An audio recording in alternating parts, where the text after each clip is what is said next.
Bonjour et bienvenue à la citadelle de Montmédy. Et pour cette émission, nous allons vous présenter les casemates et les fortifications Serrées de Rivière.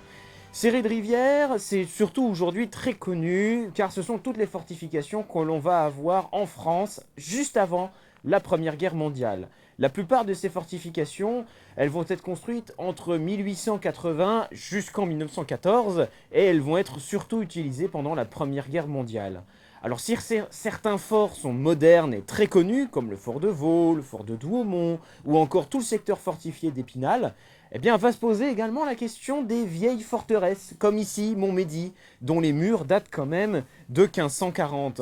Eh bien on va décider de la refortifier à cette époque-là. Avant d'arriver aux casemates serrées de Rivière, il faut quand même un petit point de contexte. La France sort d'une guerre désastreuse en 1870, et il faut le se dire, on s'est ramassé à la bataille de Sedan. Malheureusement, beaucoup de morts, et en plus de ça, eh bien, notre empereur, Napoléon III, s'est fait capturer, fin de l'Empire. En 1871, la République est proclamée et on décide de poursuivre le combat. Mais malheureusement, on va perdre la guerre. Suite à ça, eh bien, en fait, l'Allemagne à l'époque, c'était plein de petits États autonomes qui avaient chacun leur petite identité. Mais à la suite de cette guerre, sous la coupe de la Prusse, tous ces petits États allemands vont s'unifier dans un empire. Et d'autant plus qu'à la fin de la guerre de 1870, c'est à ce moment-là que la France est amputée de la Moselle et de l'Alsace, qui va être annexée par ce nouvel empire allemand. Donc déjà, les frontières diplomatiques sont à revoir, et en plus de ça, on a un nouvel ennemi à notre porte. Et c'est là que l'antagonisme entre les nationalités françaises et allemandes va grandir de plus en plus pour éclater en 1914. Et donc, dans les années 1880, on va décider de refortifier toute la France. Et forcément, entre 1870 et 1880, l'artillerie va évoluer. On passe quand même des canons qui tirent des boulets ronds aux canons qui tirent des obus explosifs. Et donc forcément, si l'artillerie évolue, il faut faire évoluer les défenses avec elle. Et c'est comme ça qu'on en arrive à ce type de fortification. Alors voici comment ça se décompose. Vous voyez, on a déjà toute cette butte de terre. Alors ça peut aller de 2,50 m à 6 mètres. Et c'est là pour absorber les premiers chocs, les premiers obus. Ensuite, on arrive directement sur la maçonnerie, ici fortifiée, dans laquelle se cache à l'intérieur une pièce. C'est déjà le début de la Première Guerre mondiale avant l'heure. Vous le voyez, on commence déjà à s'enterrer. Ici, on a simplement des petites pièces qui nous permettent de s'abriter en cas de bombardement. Et juste là en dessous, ce sont une partie des baraquements. Nous voilà dans les casemates serrées de Rivière. Comme je vous l'ai dit à l'instant, vous le voyez, c'est déjà la Première Guerre mondiale avant l'heure. On commence déjà à s'enterrer. Ici, niveau 0, vous avez le rempart. Au -1, on va aller découvrir ça un instant, ce sont les boulangeries. C'est le coin des artisans, c'est ce qui n'est pas vraiment, on va dire, vital pour l'armée. Au deuxième niveau, au -2, on a directement les baraquements, donc là où vivaient les soldats. Au -3, on retrouve les positions de combat. Et au -4, -5, on a les soutes à munitions. Alors c'est vrai qu'on pourrait se dire, tiens, c'est bizarre, pourquoi est-ce qu'on a mis les hommes seulement au -2 et pas tout en dessous pour mieux les protéger? Déjà, il faut savoir que les gars qui sont ici, le 165e régiment d'infanterie, c'est des gars du coin. Ils n'ont pas une formation de sous-marinier non plus, et donc de vivre dans une grotte pendant tout le temps de la guerre, c'est pas non plus très joyeux. Donc c'est pour ça qu'on a décidé de laisser les soldats ici au deuxième niveau, puis surtout le niveau intermédiaire, depuis lequel ils peuvent partir partout pour soit défendre la forteresse ou faire fonctionner la boulangerie qui se trouve juste derrière nous. Et voici tout ce qu'il nous reste du four à pain de Montmédy. Alors il faut imaginer que des fours à pain comme celui-là, on en avait quand même 4 pour subvenir aux besoins de la garnison ici à Montmédy. Alors, il va falloir un petit peu d'imagination et surtout, en fait, le four, contrairement à ce qu'on peut penser quand on le voit comme ça de prime abord, on ne faisait pas le feu ici en dessous.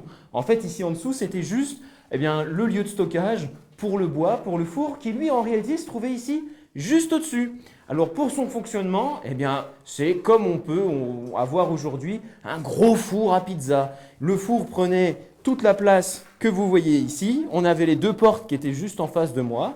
On faisait le feu. Une fois que le four était à température, on rouvrait, on étalait les braises et ensuite sur des grandes grilles qu'on venait enfournés, on disposait les miches de pain.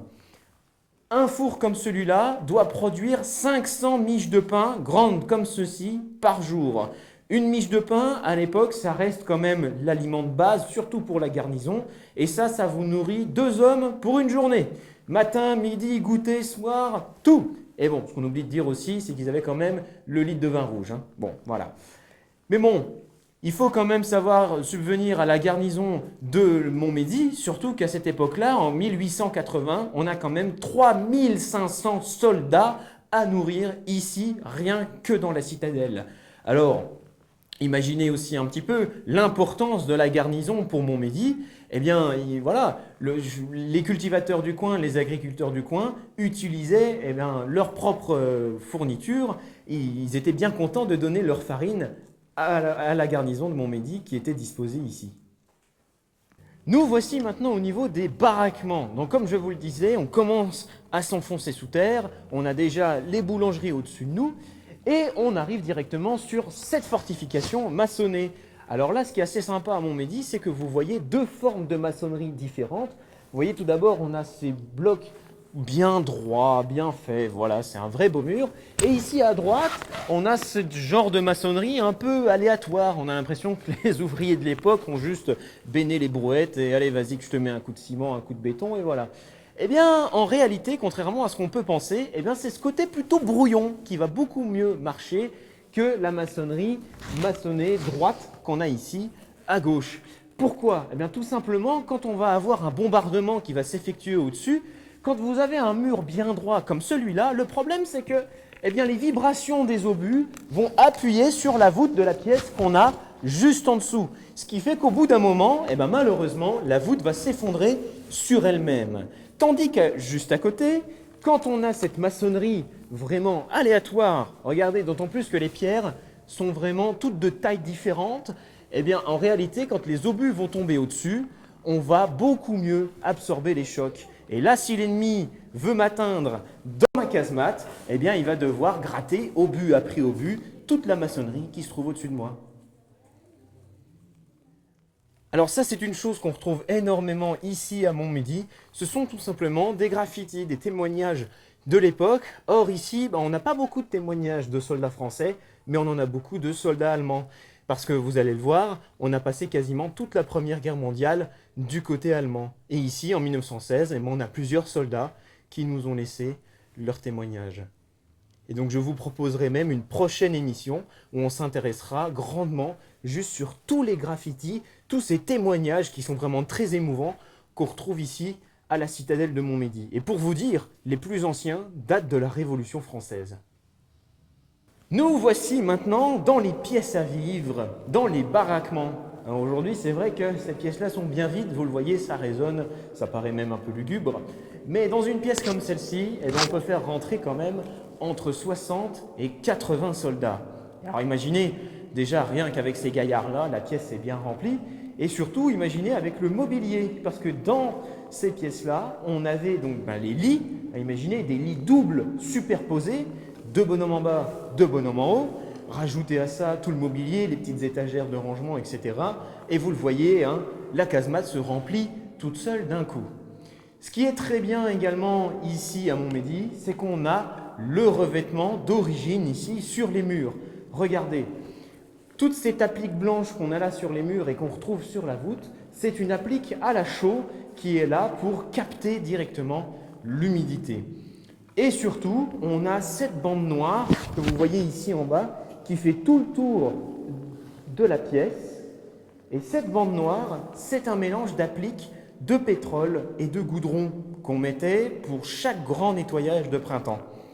Alors bien sûr, imaginez, c'est plus aux normes aujourd'hui, mais en tout cas, cette applique de goudron, elle nous est extrêmement précieuse pour nous ici à Montmédy parce qu'elle nous permet de savoir à quoi correspondait chaque pièce. Ici, par exemple, on est dans une pièce à vivre, donc on a un niveau de goudron au niveau du mollet. Mais par contre ici, vous le voyez, on a un niveau de goudron beaucoup plus élevé. Cette pièce servait donc plutôt de stockage.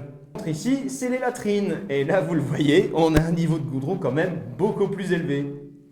Alors, ne pensez pas qu'à l'époque, tout était ouvert. Bien sûr, vous aviez une grande vitre qui se trouvait juste ici, Et en fait, les casemates serrées de rivière, c'est déjà un petit peu la standardisation avant l'heure, parce qu'elles sont toutes construites sur le même modèle que vous allez à Verdun du côté d'Épinal, etc.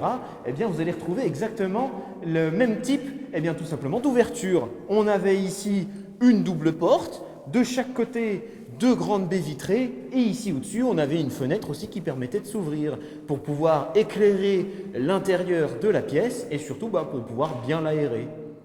En plein bombardement, on ne va pas sortir à l'extérieur au péril de prendre un éclat de shrapnel sur le coin du képi. Ce qu'on va faire, c'est qu'on va plutôt emprunter le tunnel ici qui relie toutes les casemates entre elles et surtout, ça va nous permettre d'aller directement jusqu'aux positions de combat.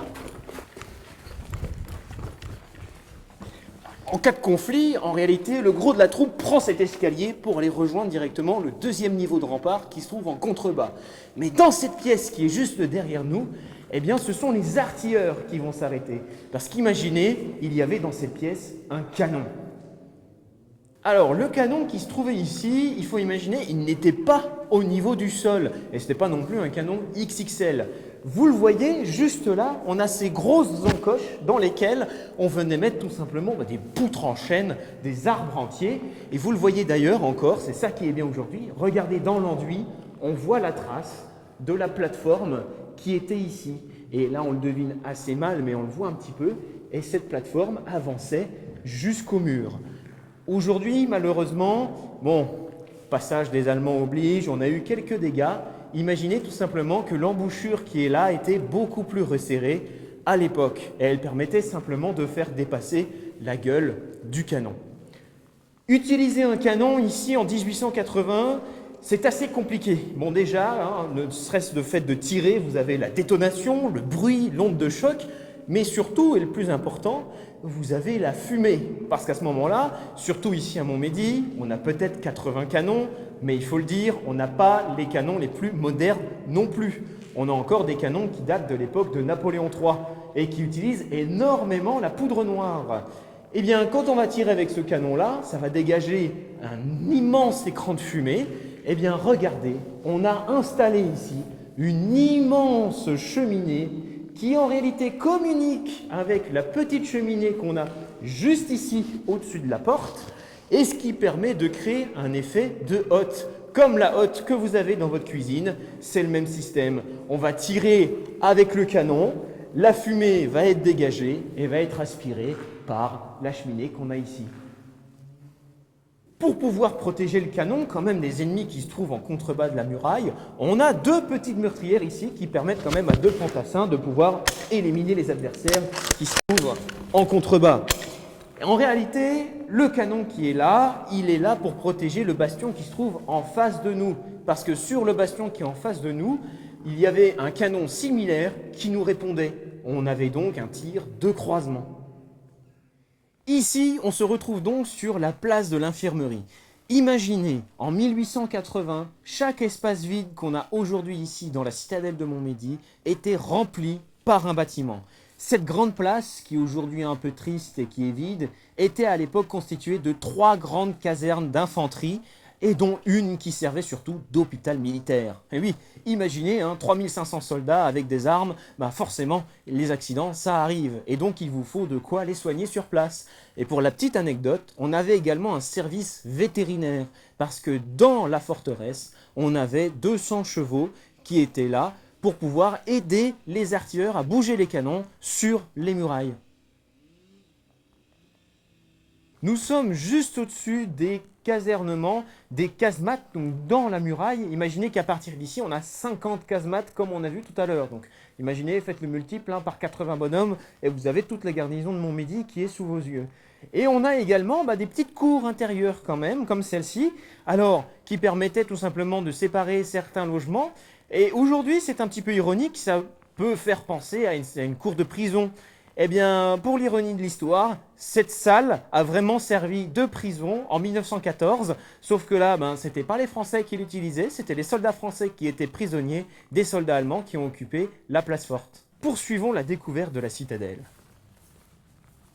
En 1880, quand on va lancer ces grands chantiers qui vont s'achever seulement en août 1914, on va réfléchir un petit peu aussi à la question des civils. Parce que c'est vrai que la citadelle de Montmédy, elle porte mal son nom, c'est pas une citadelle, c'est une place forte. Une citadelle, c'est un lieu où on n'a que des militaires. Or, une place forte, c'est un lieu où on a aussi une vie civile, on a des gens qui vivent dans la forteresse. Et c'est le cas ici à Montmédy. Sauf que quand on va refaire toutes ces nouvelles fortifications à l'époque de Série de Rivière, on va repenser un petit peu quelle place peuvent avoir les civils dans la forteresse. Et on va commencer petit à petit tout simplement à les délocaliser vers la ville basse. Et la première de ces choses qu'on va faire, c'est tout simplement d'y descendre la mairie. La mairie de l'époque, vous voyez, elle était là tout simplement. Et malheureusement, il nous en reste rien parce qu'elle a été déjà une première fois bombardée en 1870 et ensuite, malheureusement, elle a été victime d'un accident, d'un incendie. Et quand la mairie a été complètement détruite, on a décidé, plutôt que de la reconstruire dans la forteresse au cas où il y ait des combats et surtout des tirs d'artillerie, pour la protéger, on va plutôt la mettre dans la ville basse. Des remparts de la citadelle, vous pouvez voir le pont, ce qu'on appelle même le viaduc de Tonne-les-Prés. C'est un pont qui a été construit au milieu du 19e siècle et qui déjà à l'époque était la voie de chemin de fer. Et c'est la raison pour laquelle on va décider de moderniser tout simplement la citadelle de Montmédy. Sans cette voie de chemin de fer, il n'aurait aucun intérêt stratégique à conserver la forteresse de Montmédy. Et c'est pour ça qu'on va d'ailleurs la moderniser et qu'on va continuer à avoir une garnison ici. D'ailleurs, pour l'anecdote, c'est la seule mission que va avoir la garnison, le 165e régiment d'infanterie qui est ici à Montmédy en août 1914, c'est non pas de défendre la forteresse contre l'armée allemande qui peut arriver, parce que la forteresse, même avec les améliorations, elle reste tout de même trop ancienne, trop vétuste. Le seul but, c'est de détruire les voies de communication que l'ennemi ne puisse pas l'utiliser, à savoir chez nous, la voie de chemin de fer. Alors, on peut quand même donner ça aux ingénieurs français. Au lieu de faire sauter le viaduc de Tonne-les-Prés, qui est quand même une œuvre d'ingénierie de l'époque, ils vont plutôt faire sauter le tunnel. Parce que d'ici, depuis la ville basse jusqu'à Tonne-les-Prés, vous avez un tunnel de plus de 800 mètres de long par lequel passent encore aujourd'hui les trains. Faire sauter le tunnel, c'était plus sympa et puis surtout, ça permettait de bien embêter les ennemis parce que déblayer un tunnel, c'est autre chose que juste reconstruire un pont et en plus, on aurait pu reconstruire la voie de chemin de fer juste à côté. Nous voici maintenant, au moins 4, les soutes à munitions. On est sous le rocher de Montmédy. Imaginez, à l'époque, on a creusé le roc pour y abriter les munitions. Alors le roc, à l'époque, le rocher naturel de Montmédy, c'est aussi puissant qu'un bunker en béton armé. Donc c'est relativement bien pour venir y cacher les munitions ici. Imaginez que pour nos 80 canons qu'on a ici dans la citadelle de Montmédy, en temps de paix, on a retrouvé les papiers il n'y a pas longtemps, ils doivent être pourvus de 240 coups. Donc imaginez, 240 obus par canon, ça vous remplit bien les pièces dans lesquelles on se trouve. Pour pouvoir quand même s'éclairer dans ces pièces-là, vous le voyez, on a 4 petites fenêtres au fond de la pièce. Les 3 fenêtres qu'on a ici au premier niveau, elles étaient là pour abriter des lampes à huile. Alors pas avec n'importe quelle huile déjà, c'était de l'huile de colza. Parce qu'imaginez, si jamais on venait à briser la lampe, l'huile de colza, c'est l'huile dont le feu se répand le moins vite. Et ça permet aux soldats de vite étouffer les flammes avant que cela ne se diffuse dans la poudre. Surtout qu'en plus de ça, on ne va pas venir ici avec notre lampe à pétrole ou à huile pour l'amener directement dans ces petites fenêtres. En réalité, elles ne s'ouvrent pas vers nous, mais vers l'extérieur seulement. Ce qui fait qu'on a un petit couloir d'accès derrière par lequel les soldats viennent pour y disposer directement les lampes.